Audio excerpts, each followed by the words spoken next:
Dans cette vidéo, nous allons voir comment résoudre graphiquement une inéquation, c'est-à-dire comment répondre à ce genre de questions, résoudre f de x supérieur ou égal à g de x. C'est parti. Pour rappel, les points de la courbe de la fonction f ont pour coordonnées x et f de x, et les points de la courbe de la fonction g ont pour coordonnées x et g de x.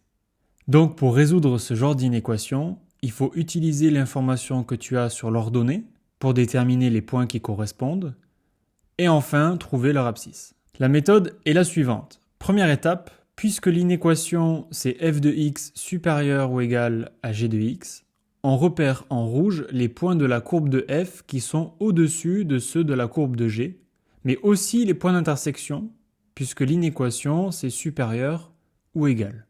La deuxième étape est de noter les abscisses de ces points. On trace donc en jaune les parties de l'axe des abscisses qui correspondent aux points rouges. Ici, nous avons deux morceaux, donc l'ensemble des solutions sera une réunion d'intervalles. Le premier intervalle est l'ensemble des réels compris entre -3 et -2.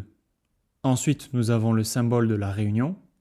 Puis, pour le deuxième intervalle, l'ensemble des réels compris entre 1 et 3. Et l'inéquation est terminée.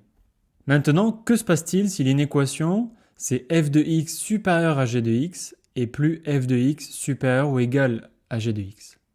Eh bien, les points d'intersection ne respectent plus la condition. Il faut donc enlever leur abscisse dans les solutions.